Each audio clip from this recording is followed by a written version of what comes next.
ସ୍କିନ୍ରେ କିମ୍ବା ତାଙ୍କର ରୁମ ମଝିରେ ସବୁ ଛୋଟ ଛୋଟ ପୋକ ଟିଙ୍କ ଏସବୁ ହେବାର ଚାନ୍ସେସ୍ ତାଙ୍କର ବଢ଼ିଯାଏ। ମୁଁ ହେଉଛି ଡକ୍ଟର ବିଶ୍ୱରଞ୍ଜନ ଜେନା, ପ୍ରେଜେଣ୍ଟଲି ଏଇଠି ପୋଷ୍ଟେଡ୍ ଅଛି as veterinary assistant surgeon Sorada block.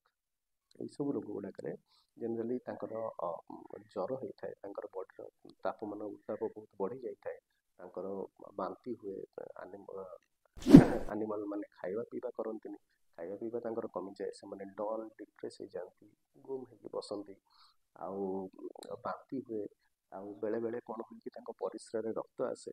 ତ ଏଇଟା ସବୁ ହେଉଛି ଲକ୍ଷଣ ଯେଉଁଥିରେ କି ଆମକୁ ଏଇସବୁ ଜାଣି ତାଙ୍କର ରେଗୁଲାର ଯେମିତି ମ୍ୟାନେଜମେଣ୍ଟ ନର୍ମାଲି କରନ୍ତି ଲୋକମାନେ ଶୀତ ଦିନେ ସେମିତି, କିନ୍ତୁ କିଛିଟା ଜିନିଷର ଆମକୁ ନଜର ରଖିବାକୁ ପଡ଼େ।